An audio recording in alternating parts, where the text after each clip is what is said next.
All right, good afternoon, everyone. Welcome to Emory's MCI and Dementia webinar series, hosted by the Cognitive Neurology and Integrated Memory Care Clinics. I am Alice Cooper Salisbury, one of the clinical social workers in cognitive neurology, and I am joined by my colleagues, Debbie Arnold and Ashley Varner. We are so happy that you're here today. These are topics that have been brought up to us through various means of sessions or things that have come up in conversations with patients and with care partners.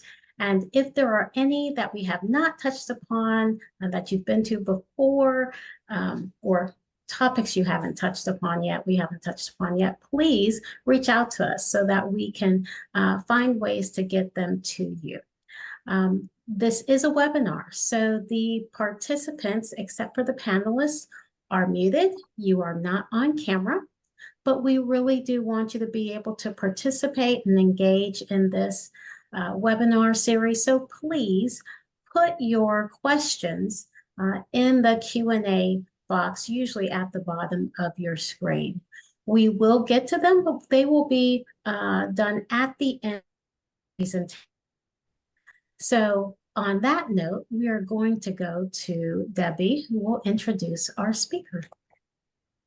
I am so excited to introduce my friend and colleague, Suzette Binford. I have the pleasure of working with Suzette in the Charlie and Harriet Schaffer Cognitive Empowerment Program, where Suzette is the Therapeutics Program Manager.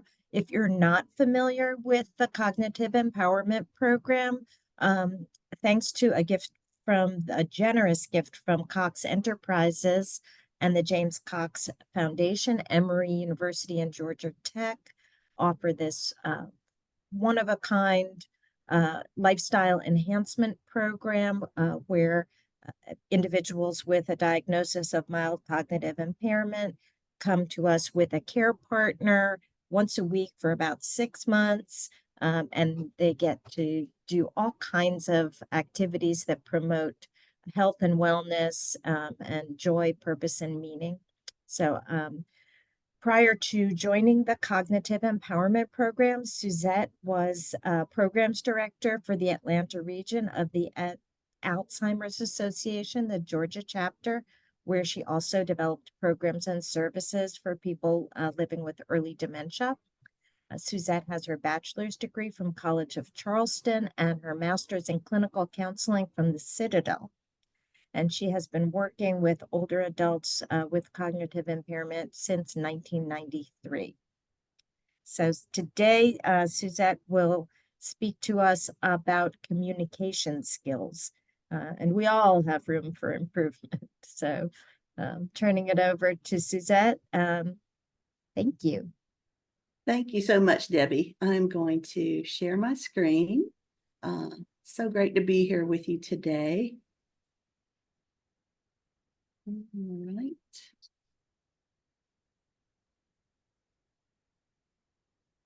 So just to check, everybody can see that? Okay, wonderful. So my topic today, as Debbie said, is communication, room for improvement, communicating with your partner. Oops, this is on automatic advance. Hopefully we got that fixed.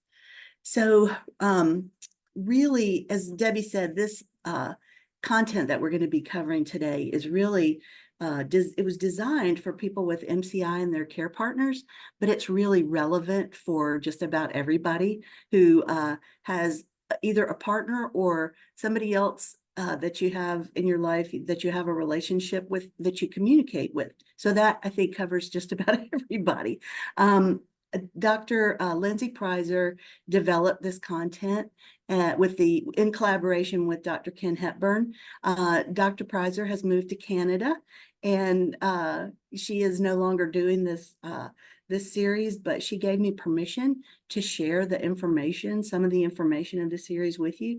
So I'm really excited to be able to continue to pass along this great information to everybody. All right, so we're going to cover two topics today, empathy and communication landmines and how to handle them.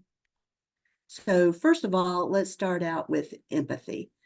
Successful relationships really depend on each of the person in the relationship having empathy for each other. So as we go through this, we're going to give a couple of case studies, one case study for each of the sections of the presentation. And for this first one, we're going to talk about Brenda and Michael. They've been married for 20 years, and Brenda has had symptoms of MCI for the past 2 years. So Michael is the caregiver, is the care partner here, and Brenda is the person with the diagnosis of MCI. So her symptoms are still mild, but Michael is noticing that she's asking more and more repetitive questions, which is, of course, a really common symptom. Particularly on days when they have something scheduled, Brenda will ask Michael frequently what they're doing, when they're leaving, and sometimes she seems a little agitated about it. Now, Michael, on the other hand, has trouble remaining patient with Brenda in these moments, and his frustration might show as the day wears on. So in these case studies, I'm sure many of you will find some familiar territory. So there are basically two types of empathy, emotional empathy and cognitive empathy. So emotional empathy is feeling what somebody else is feeling, and it's often sort of an automatic reaction, and it motivates caregiving. And the example we have here is our baby who's crying. So we automatically are sort of feeling what she's feeling and putting ourselves in her shoes. And we want to provide some kind of care for her because of that. And then we have cognitive empathy, which is understanding what someone is thinking or feeling and why they're feeling that way. So in the example with the baby, we're trying to figure out, oh, she's crying. What is she trying to tell me? Is she hungry? Is she sleepy? What does she need? Let me figure out what she needs. So MCI can also affect the empathy of some people. Now, lack of empathy in people with MCI is not universal, but it does occur with some people. And I think we just, before we go on, we just need to recognize that. It's a symptom that's not as often talked about as some of the cognitive symptoms. So it could be caused by just the changes that are happening in the brain. But sometimes if someone was always not the most empathetic person, it can be hard to tell if it's part of that pre-existing personality or if it's just due to the effects. And it's tempting to say, oh, he or she is just being uncaring or selfish, when actually it may be the MCI that's having that effect on the person. And so this loss of empathy can be emotional empathy or cognitive empathy or both. And I think for care partners, this can be one of the more difficult symptoms, even more difficult than the cognitive kind of losses and say memory, because it can feel like emotional abandonment. Particularly in somebody who's always been really empathetic and they're noticing a loss of that ability. That could be really hard. So I just wanted to recognize that before we go on. So going back to our case study, Michael's frustration is growing each time Brenda checks on their plans for the day. He knows she can't help it, but he wishes she would just trust him to get them where they need to go. The Brenda knows they have something to do that day, but she keeps forgetting what it is and when it'll happen. And when she can't remember the plans, she feels this nagging sense that she forgot something important and an urgency to know what that is. So not knowing makes her anxious and worried. She wants to stay on top of things, so she keeps checking with Michael when she forgets their plans. And Brenda senses Michael's frustration with her as the day progresses. And that's confusing because she's working really hard to try to help keep up. And Michael doesn't understand her anxiety because he has always taken care of things.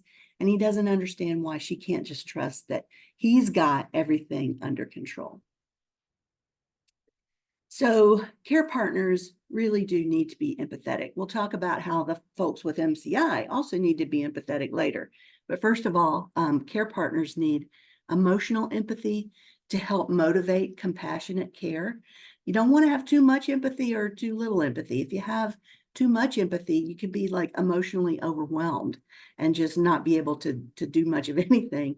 But if you have too little empathy, you might not be helping enough or trying to understand enough what's going on with the other person.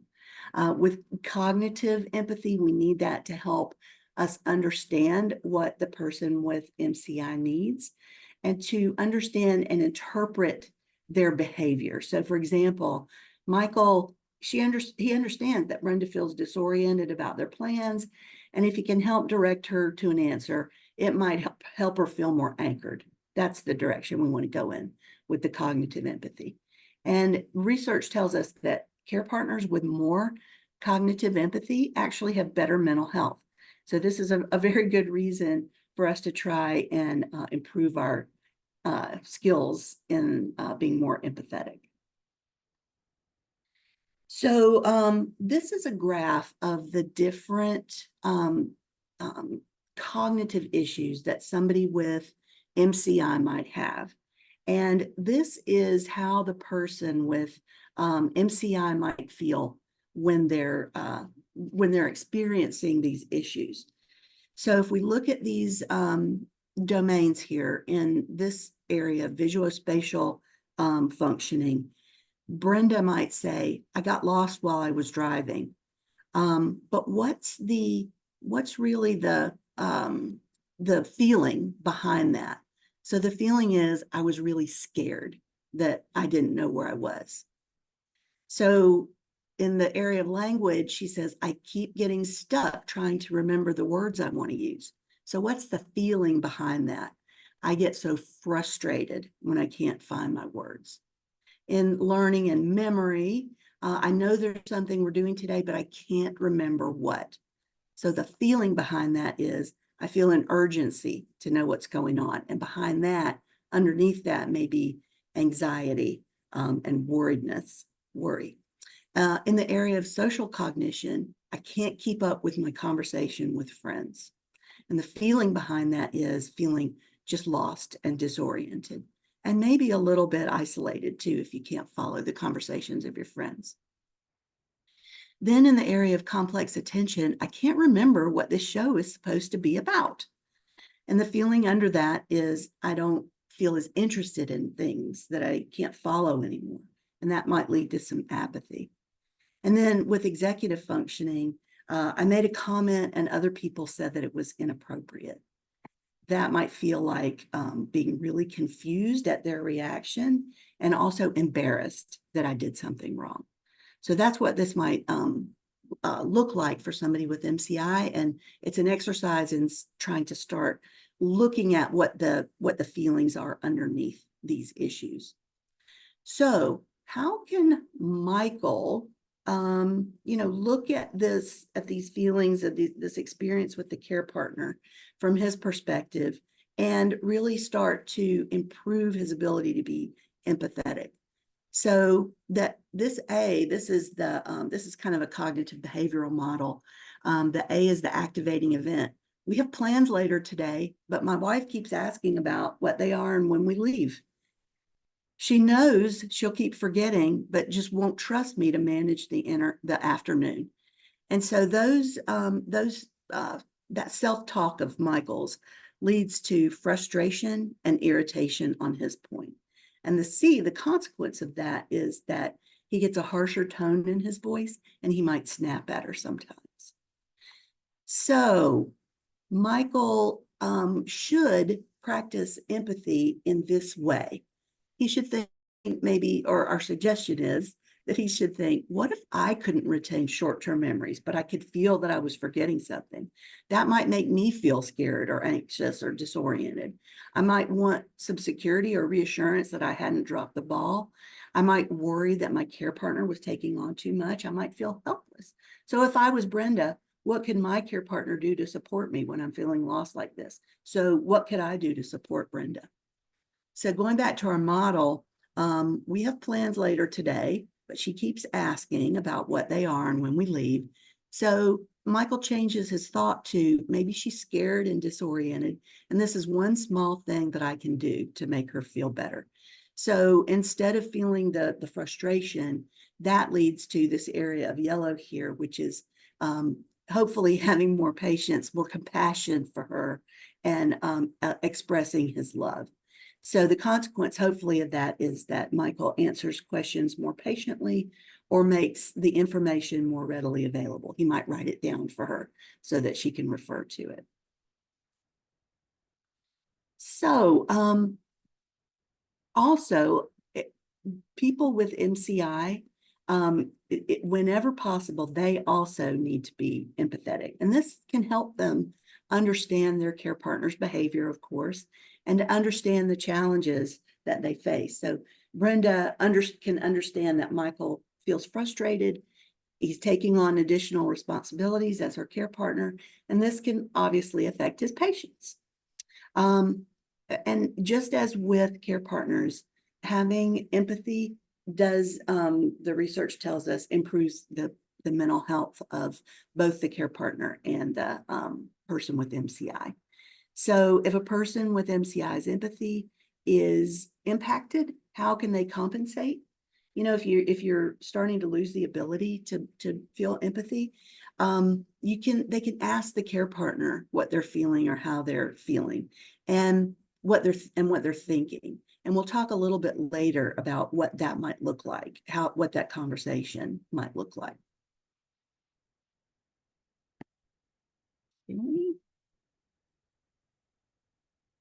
All right. So let's look at this example. This is how the care partner might be feeling, and the thoughts that they might be having. So let's look at it from Michael's perspective. So she got lost coming home from the store. The feeling underneath that is, I feel so helpless if she has an issue when I'm not around. So he feels helpless. She gets stuck trying to think of words for a while. Well, sometimes I just don't know how I should help or not help. Again, that feeling of helplessness. And she can't remember that we already had this conversation just this morning. So I get exasperated sometimes answering the same questions over and over. I think many care partners can identify with that, get exasperated and frustrated. And please ignore the pronouns on this example. She isn't as social as she used to be. So Michael thinks, I feel so much pressure to get her to engage like she used to. So that's another feeling. He's feeling really pressured. She seems uninterested in her favorite shows now. So I'm worried that her favorite things don't bring her joy. So that's worry. She made a lewd comment in front of our friends and didn't notice. Does she know what she said? I'm worried whether this is a symptom or not. So there's worry, and there's also definitely some embarrassment over that kind of symptom. All right, so let's apply this model now to this situation. So we're going to try to encourage Brenda to have empathy for those feelings that Michael just had. So Brenda says, I know we have plans today, but can't remember the details. My husband is acting frustrated and irritated when I'm just trying to stay on top of things. So Michael gets so angry at me when I'm only trying to help out and stay on top of our schedule. So the consequence of that is that Brenda takes on a really hurt and defensive tone in the interaction, and she's feeling hurt and disoriented. So let's think about what Brenda how she might start changing her self-talk. What if my partner's personality was changing? What if I couldn't predict their functioning from day to day? I might feel scared and sad. I might really resent the MCI. And maybe that, would come out as an edge in my voice if I was in this situation. And if I was Michael, what could I do to help my partner, to help with the emotions that they're going through? So applying that to our model, I know we have plans today, but maybe Michael is feeling overwhelmed. Oh, this is auto-advancing again. Sorry. So maybe Michael is feeling overwhelmed with his new responsibilities. And so I can have more patience and understanding because he's so overwhelmed. The consequence of that understanding is that empathy is that she asked Michael, instead of getting defensive, she asked Michael to write the information down so that she doesn't have to ask. She tries to make the interaction more pleasant. So a lot of times people will say to me, well, Suzette, I tried that, but it didn't really work all that well. So here are some tips to try if it didn't go well the first time. First of all, try to practice self-forgiveness for people with the diagnosis and for care partners, and try to see this process of developing more empathy and practicing it as a long-term opportunity growth, especially for those of us who that's not the natural space in which we dwell. It's something that you can really learn and practice, and long-term you can really get better at. Another really helpful technique is to troubleshoot these common issues like repetitive questions for future opportunities for empathetic communication. So you can talk through this together, talk through the frustration together, and talk through, what might this look in a if it happens in the future when we attack it in a different way, when we approach it in a different way. So talking about talking is a really effective technique. All right, so our next section is communication landmines. And the subtitle is Watch Out for That Landmine, Dear. And I think we all have, with our people in our lives, areas of communication that tend to be touchy or sensitive, and that can really, if we don't approach them in a good way, in an empathetic way, lead to some explosions. Okay, so we're going to take a different case study now. This is our second of two. Randall and Louisa are the folks in this case study. They've been married for 30 years, and Randall has had MCI for the last 2. So Randall's the person with the diagnosis. Louisa is the care partner. His symptoms are still mild, but he does feel more sensitive about making mistakes. He's always been really independent. So Randall and Louisa have a history of tension, a landmine over what they call the little things. Randall says Louisa nags him a lot, and he feels it's gotten worse since the diagnosis of MCI. Louisa feels she's always had to remind him about the little things, but she feels pressure to do it more now to account for the MCI, and they find themselves bickering more and more.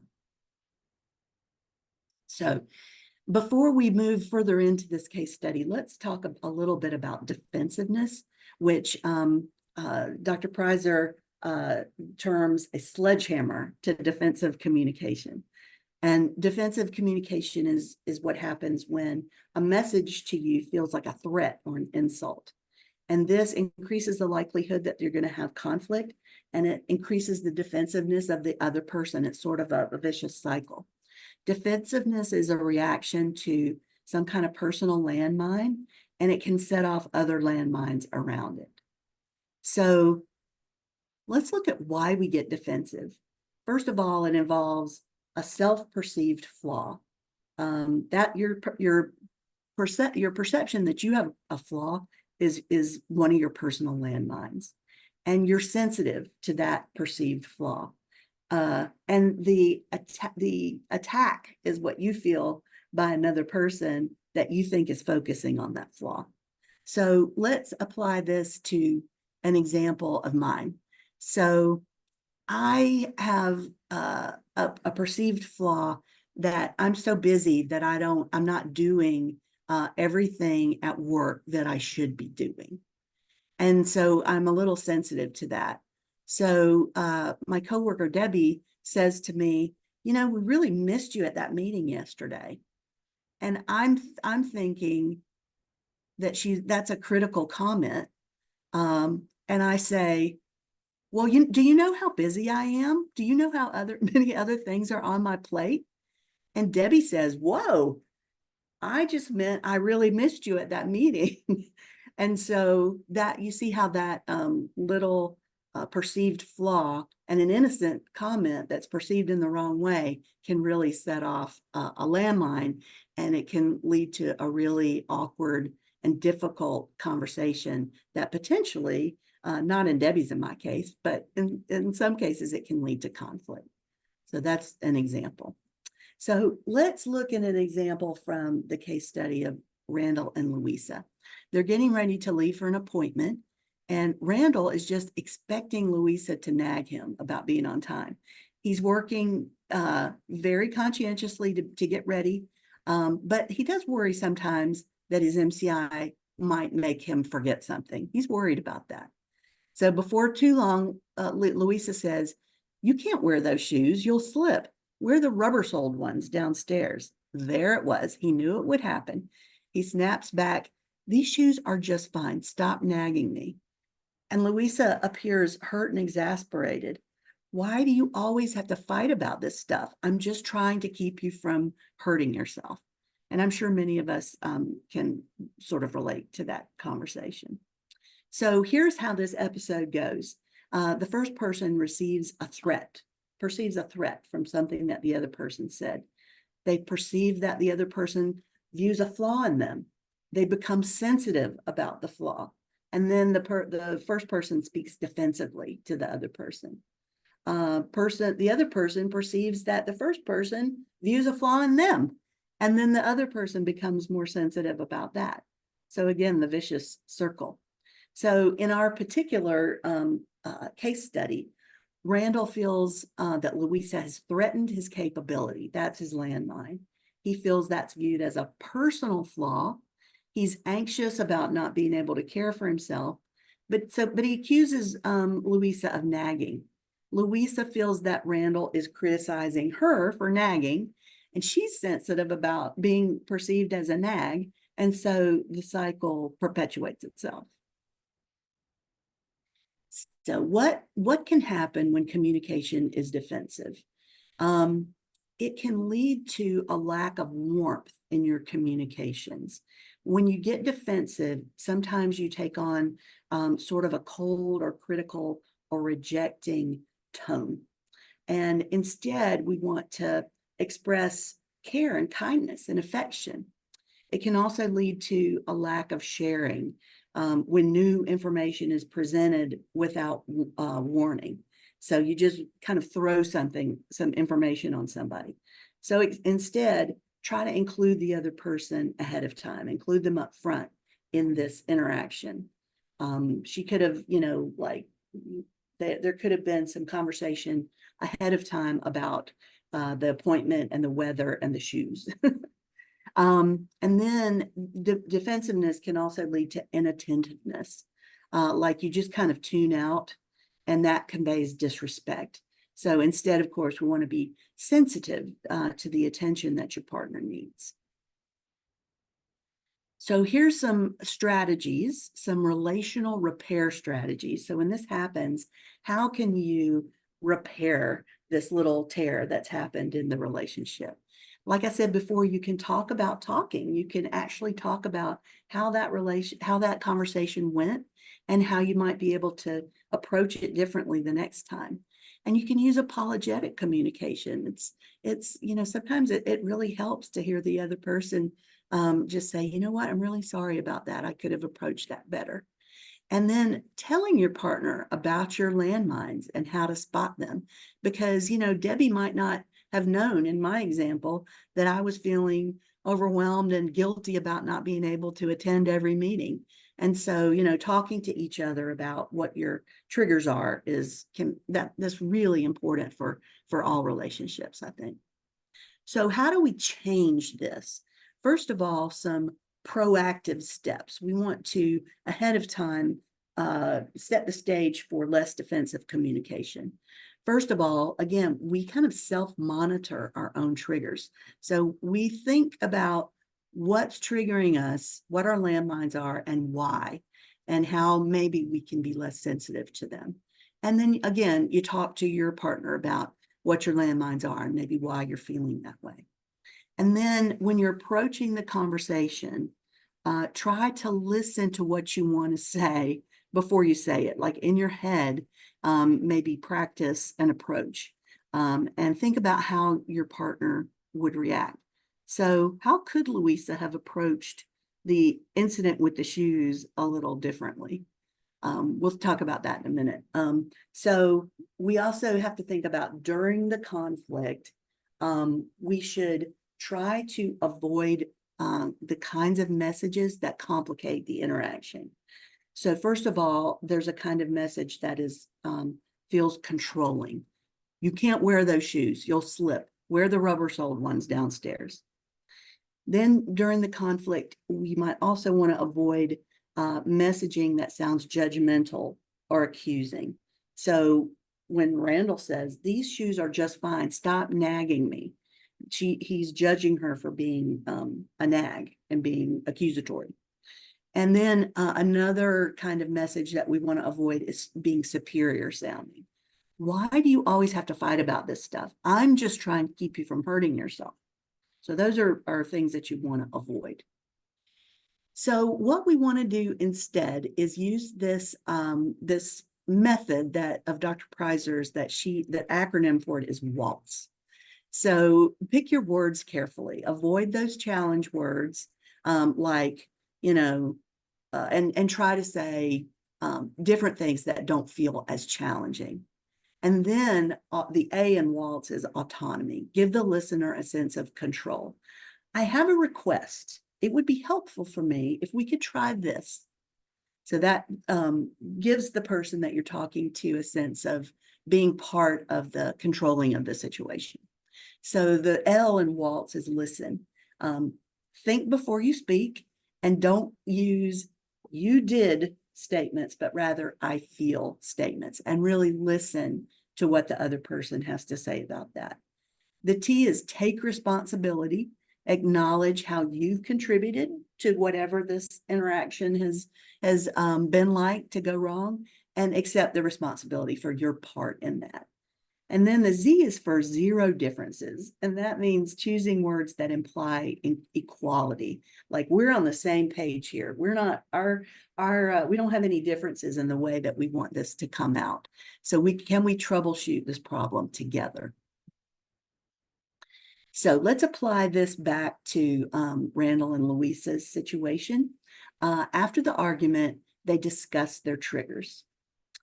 Randall acknowledges that he feels sensitive about forgetting things, and that Louisa's tone suggests that he's making mistakes that he can control, which he feels like he really can, and he probably can't.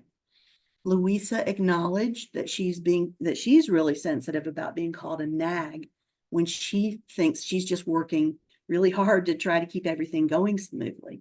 So they talk about talking. They discuss alternate approaches to try. So the next time they're getting ready to leave the house, Louisa pauses before she speaks and thinks. And she says, Randall, what shoes do you think might be best for today? I hear it's supposed to rain, and I worry that might be slippery. Having been asked a question and given choice, Randall doesn't sense that she's focusing on a personal flaw of his. So he says, I was going to wear loafers, but maybe tennis shoes would be better. What do you think? I agree. I think the tennis shoes are a great choice. So that's a very stark contrast to the way the interaction went before. So again, let's think about if you try that and it doesn't seem to work right off the bat. Louisa says, Randall, what shoes do you think might work best for today? I hear it's supposed to rain and worry it might be slippery. And Randall says, I'm just fine with loafers. So what does Louisa do with that? So let's apply the WALTZ model to this example. Watch your butts. If you challenge Randall at this point or challenge Louisa, it might start to become defensive. But I told you that it's going to be rainy.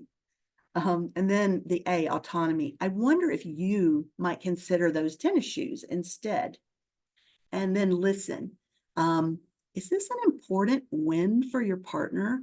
Are you hearing that he really needs to prevail on this topic? Listen to what's underneath what he's saying. And this is probably the most important takeaway. Is it worth the conflict? Sometimes if it's a matter of really dire safety, maybe it is. But in this case, maybe it's not worth it. So then T, take responsibility. I know it's silly, but I feel anxious that you might fall. Would you be willing to wear the tennis shoes for me? And then the zero differences, Louisa might say to his assertion that he's going to wear the loafers, okay, they look nice. So this is just an illustration to show you that when we use this technique, as opposed to doing two different steps, we're trying to dance together and waltz around the landmines and navigate the difficult things together. So here's an activity that you might try with a partner, or I think I might try this activity with my sister because we have some landmines. So you could think with your partner on a low-level conflict that you've experienced recently. And, not something big, start out with something smaller. Try to focus on the things that are sort of the everyday common irritations and the things that you do tend to bicker about. And each of you imagine the situation for a moment and try to pinpoint, first of all, what was done or said to trigger that landmine, trigger annoyance or anger. And remember that your partner can trigger you very innocently and unintentionally. So you try to objectively and gently communicate the landmine without blaming or name calling. And again, don't assume it was intentional, but work together on how you might waltz around the landmine. You can actually go through the model together if that's helpful for you. All right, so here's a good takeaway skill that you and your partner communicate, and we'll wrap it up with this. This skill is called creating a safe space. The couple's commitment is a mantra that you can repeat when encountering frustrations in the communication process. And you can create your own mantra with each other that's meaningful to each of you. But here's an example of one. I know you respect me and I respect you.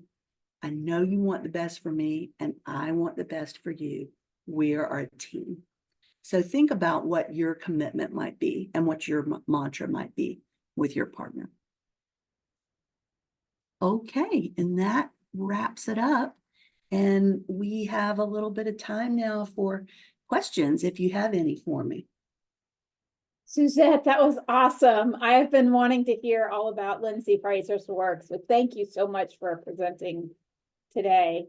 If you have questions, please put them in the Q&A section.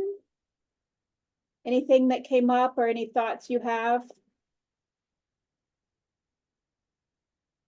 I'll give folks a little bit of time. Yeah. Suzette, is this program being offered at all in CEP or anything at this point? Actually, I just talked to Dr. Hepburn about it this week. With Lindsay in Canada, it's not being offered right now, but Dr. Hepburn thinks that he's going to pick up the mantle and continue. There's a new professor starting in the School of Nursing and Geriatrics soon, who thinks he's going to partner with to continue to offer the program, which is great. And just to let everybody know that it's an 8-week series for folks with a diagnosis of MCI and care partners. Most of them are spousal care partners, but we also have some other care partner relationships. And I actually I managed the breakout sessions. We had little pieces of each of the sessions where the care partners were together and the people with a diagnosis were together. And I facilitated the session with the folks with a diagnosis. And so the sessions these are just two of the topics that are talked about in this series, and it's really great. So I was very excited to hear that Dr. Hepburn was going to hopefully continue it sometime soon. We'll let everybody know when that happens. That's wonderful. And it's offered via Zoom or it's offered in person only? We did it all via Zoom. And now that, things are a little bit different, it may be that they're considering doing an in-person version, but we can definitely do it by Zoom. All right. Well, not seeing any questions I think we'll end early today. Debbie, do you want to announce what next month's dementia webinar series will be about? Sure. So we are going to welcome one of our community therapists, Leslie Sesley, who is a licensed clinical social worker in private practice. And she's going to be speaking to us about the benefits of counseling for individuals with a diagnosis of cognitive impairment and kind of the benefits and limitations of family counseling for people with early dementia. All right. Well, thanks everybody very much for attending, and we hope we'll see you back next in July. Thanks, everyone. Thank Bye, you everyone. again. Thank you. Bye. Bye-bye. Thanks, Suzette.